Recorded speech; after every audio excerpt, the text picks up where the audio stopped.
Sunday afternoon, I'm driving to Calgary, and over the last week, I've realized that there is not enough time to get stuff done. So I'm actually going to film myself and my thoughts and everything that I want to do while I'm driving. So I'm going to look ahead at the road and be very aware and focused while I'm driving, make sure that I do this safely. So I am doing it safely.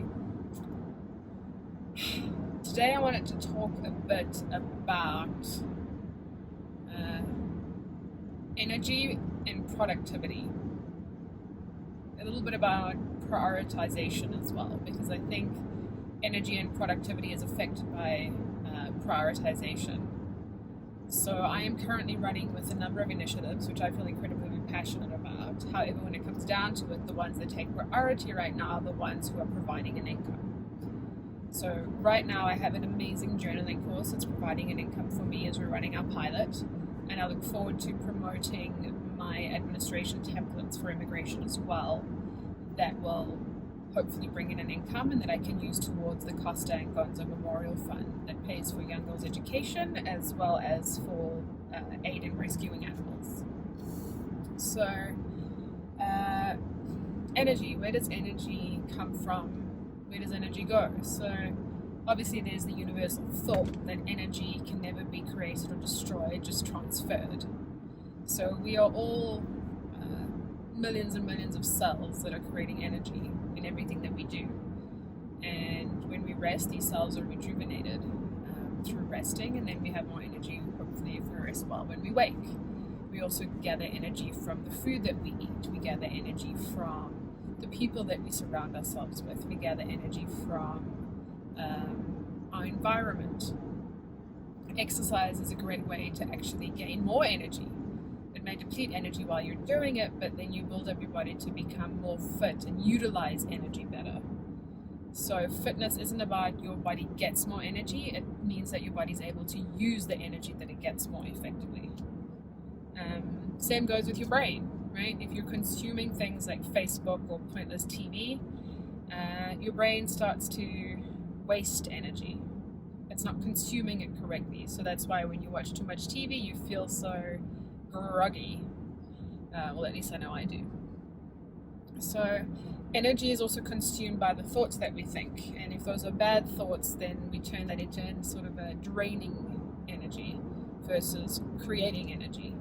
So negative thoughts and traumatic thoughts and generally bad things that we think about, they consume our energy. Whereas things that we can look forward to, things that we can be passionate about, these are the things that help us create energy. So on Friday night, for example, I went to go do a talk with a really good friend of mine for a group of women virtually. Unfortunately, we couldn't do an in-person event due to the nature of the global pandemic right now here in Alberta. But I was exhausted. I had had a very busy week. I'd been up working till midnight, 1 a.m. most nights, still up again at 5, 6 in the morning. So it was an exhausting week. By the time Friday came around, I was just hoping that somehow I could cancel it, or I could just get maybe drink a Red Bull, which I don't advise. Rather try and get natural energy going. But I was exhausted. But I walked in there and I was like, you know what, I got to do this anyway. These people are relying on me. These women want to hear what I have to say. And I walked in there, and my friend walked in, and she had a bottle of wine, and I was like, oh, great, I could really use a glass of wine. And then she didn't have a bottle opener. So we got super creative to open the bottle, and we had so much fun doing it. Right? That little bit of fun that created some positive energy flow for me. So it gave me some energy to get going. And I'm like, okay, we're going to do this. And as she got started, she spoke first. As she got started, I just started to get more and more excited. And this excitement translated into this creation of energy for me. And then by the time it got round to me doing my talk, I was so energized because I was feeding off the energy that she was giving as she was engaging with us. And even though it was virtual, I could feed off the energy of the woman who I could see on the other line, which, as much as we dislike doing it, if you do these Zoom calls or in-person meetings, turning on your camera makes a world of difference, especially to the people who are speaking as well, and even to the people who want to feel like they're being a part of something. So as nerve-wracking as it makes us, turn on that camera. And as the more I was speaking, the more energy I was getting as well, and I was getting so worked up by this amazing energy build-up, if I can call it that. And when we were done speaking, my friend Sarah and I, who were doing this together, we did a dance party. So we played a cool song and we just kind of started dancing, and I just felt more and more energetic.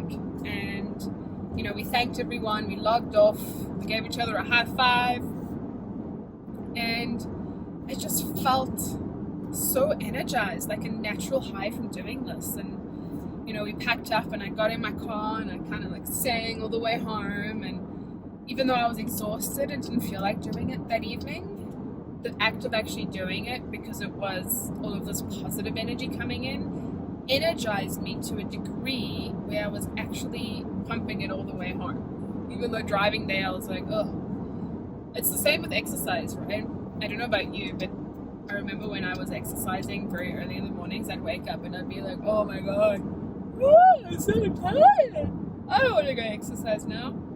And then I wouldn't, and then I'd still feel tired half an hour later, and then I'd feel groggy, and then I'd drink too much coffee, and then my day would just kind of get the better of me. However, if I exercised first thing in the morning, and it worked for me, if I exercised first thing in the morning, is no matter how groggy I felt or tired I felt as I got up, if I went to exercise, immediately after exercising, I would feel energized because I got the blood flowing and got the cells going. I was feeding my brain and my body the right kind of energy for it to thrive or for it to utilize correctly. And then instead of letting my day own me, I own my day. It's the same with my journaling. When I journal, I get my thoughts, my morning thoughts and anxieties out onto paper. I express that energy, I let it go. And because I let it go, instead of fighting with it in my head all day, that consumes energy, I let it go. And then the energy that I do have, I can utilize for the things I need to do that day.